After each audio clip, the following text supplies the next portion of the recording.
സ്വാഗതം. ഈ കേരള ഓൺലൈൻ ചാനലിലൂടെ വളരെയേറെ പ്രാധാന്യമർഹിക്കുന്ന കാര്യങ്ങൾ പങ്കുവെക്കുന്നത്.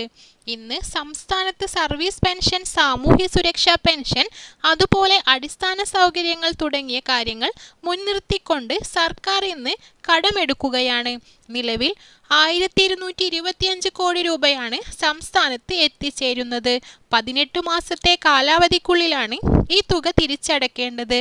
ക്രിസ്തുമസിന് മുന്നിൽ കണ്ടുകൊണ്ട് സംസ്ഥാനത്ത് നടപ്പിലാക്കുന്ന ഒട്ടനവധി കാര്യങ്ങൾക്കായാണ് ഈ തുക വായ്പയായി എടുത്തിട്ടുള്ളത്. സംസ്ഥാനത്ത് ഇപ്പോൾ ലഭിച്ചിട്ടുള്ള സൂചന പ്രകാരം 2 മാസത്തെ പെൻഷൻ തുക ഒരുമിച്ച് നൽകും എന്നാണ് അറിയിച്ചിട്ടുള്ളത്. ഒരാൾക്ക് 3200 രൂപയായിരിക്കും ലഭിക്കുക. വാർദ്ധക്യകാല പെൻഷനായാലും ഭിന്നശേഷി പെൻഷനായാലും വിധവ പെൻഷനായാലും ഏത് പെൻഷൻ തന്നെ ആയാലും 1600 രൂപ വെച്ച് 2 മാസത്തെ തുക ഒരുമിച്ച് തന്നെയായിരിക്കും ലഭിക്കുക. ഇതേക്കുറിച്ചുള്ള കൂടുതൽ വിവരങ്ങളാണ് നിങ്ങളുമായി ഷെയർ ചെയ്യുന്നത്. ചാനൽ ആദ്യമായി കാണുന്നവരാണെങ്കിൽ സബ്സ്ക്രൈബ് ചെയ്യുക. വീഡിയോ ഇഷ്ടപ്പെട്ടാൽ ലൈക്ക് ചെയ്യാനും മറക്കാതിരിക്കുക.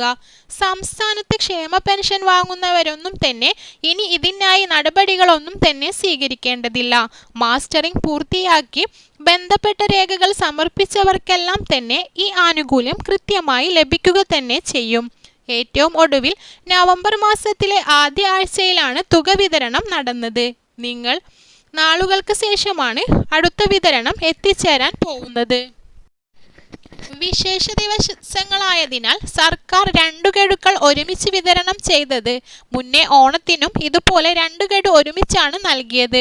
ഓണം, ക്രിസ്തുമസ്, റംസാൻ, വിഷു, ഈസ്റ്റർ തുടങ്ങിയ വിശേഷ അവസരങ്ങളിൽ ഇതുപോലെ ഒരുമിച്ച് സഹായങ്ങൾ എത്തിച്ചേരുന്നുണ്ട്. ഇത് സാധാരണക്കാരന് ഏറ്റവും വലിയ ആശ്വാസം തന്നെയായിരിക്കും നൽകുക. സർക്കാരിന്റെ ഭാഗത്ത് നിന്നും സാധാരണക്കാരന് ഒരു കൈത്താങ്ങ് എന്ന രീതിയിലാണിത്. എന്നാൽ ഈ മാസം വിതരണം ചെയ്യുന്ന തുക ഡിസംബർ 25-ന് മുന്നേ തന്നെ വിതരണം ചെയ്യുവാനാണ് ഇപ്പോൾ തീരുമാനിച്ചിട്ടുള്ളത്. കൃത്യമായ തീയതി അറിയണമെങ്കിൽ സർക്കാർ അതിനായി മാറ്റിവെച്ചിട്ടുള്ള ഫണ്ട് കൃത്യമായി പരിശോധിച്ചതിന് ശേഷമായിരിക്കും ഏത് തരത്തിലാണ് ലഭിച്ച പണം വിതരണം ചെയ്യേണ്ടത് എന്നുള്ള തീരുമാനങ്ങൾക്ക് ശേഷമായിരിക്കും വിതരണം ഉണ്ടാവുക. ഇതേ സമയം തന്നെ സ്ത്രീ ഗുണഭോക്താക്കൾ ശ്രദ്ധിക്കേണ്ട കാര്യങ്ങൾ കൂടി സർക്കാർ പ്രത്യേകം പറയുന്നുണ്ട്. അവർ 60 വയസ്സിന് താഴെയുള്ള വിധവ പെൻഷൻ വാങ്ങുന്നവർ പുനർവിവാഹം കഴിച്ചിട്ടില്ലെന്ന് തെളിയിക്കുന്ന നോൺ റീമാരേജ് സർട്ടിഫിക്കറ്റ് കൂടി ഹാജരാക്കണം. അടുത്ത വർഷത്തേക്കുള്ള പുതുക്കൽ എന്ന രീതിയിലാണ് ഇത് ചെയ്യുന്നത്. 2025 ഫെബ്രുവരിക്ക് മുന്നേ ഇത് ഹാജരാക്കണം.